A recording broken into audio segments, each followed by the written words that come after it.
Explorer. I trust all is well with you in the place where you are. The place where I am is Athens, and we're here inside the area known as the Agora, or the marketplace. And we've come to this particular place in order to think about the Apostle Paul and the message that is recorded for us in Acts chapter 17. The background to the passage is probably clear enough. Paul has been run out of town several times. He finally comes to Athens alone. Here he walks among the stones and the fragments of civilization past, a once glorious place which is now slipping into decay.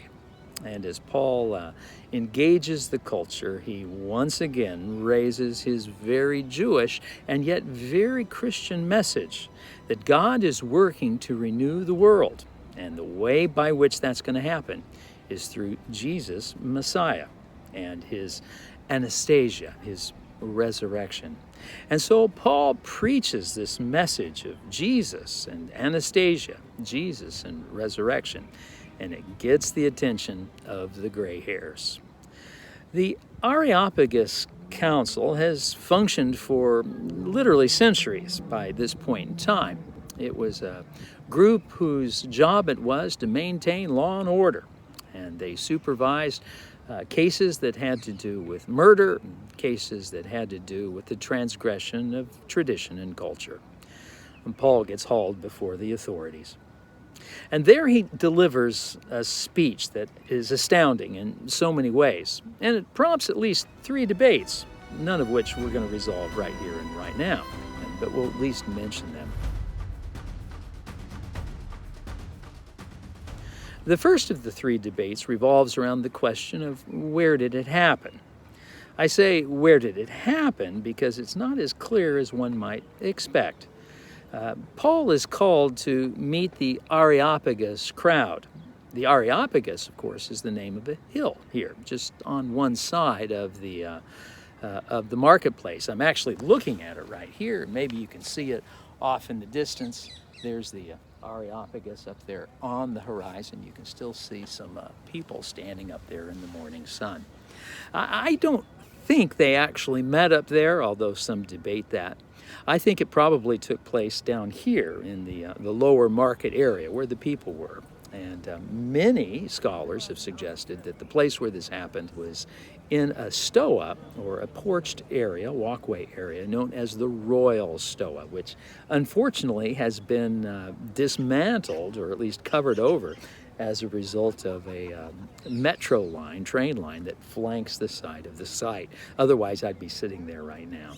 So one question that we draw from the text has to do with the question of place. And I think it was not up there on top of a rock, but rather down here in the market area.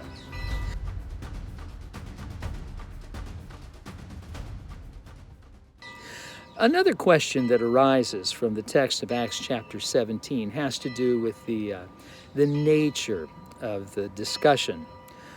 Was Paul simply invited to come and speak, or was he actually hauled before the authorities? Some believe that he was simply invited. My NIV translation suggests that. Others suggest that he was hauled in, not because there were old guys who were curious, but because Paul was guilty of the same things that Socrates had been guilty of, corrupting the youth, introducing new gods. Were they curious or were they furious? I think furious was the answer, and Paul had to come in and explain what is this business with Jesus and Anastasia. And I don't think they were ready for it when he began to explain himself. They thought maybe Jesus and Anastasia was a male and a female deity, a new god or gods that they hadn't heard of before. No, that's not exactly the case at all.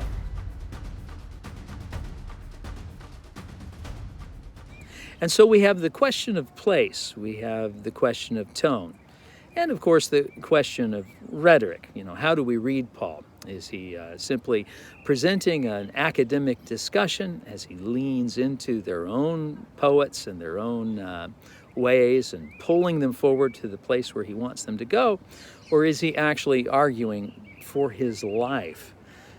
Some suggest that it might be the latter, and that this discussion has a very earnest quality. As we know, Socrates ended up having to drink poison and received the death sentence for his offenses to tradition.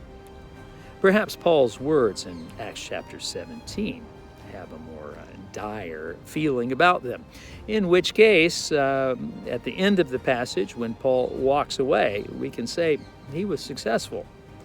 He leaves Athens and goes to Corinth, and according to his 1 Corinthian letter, he says, "When I arrived, I did so with fear and trembling." He was exhausted as a result of his meetings in the north and his meeting here with the Areopagus crowd.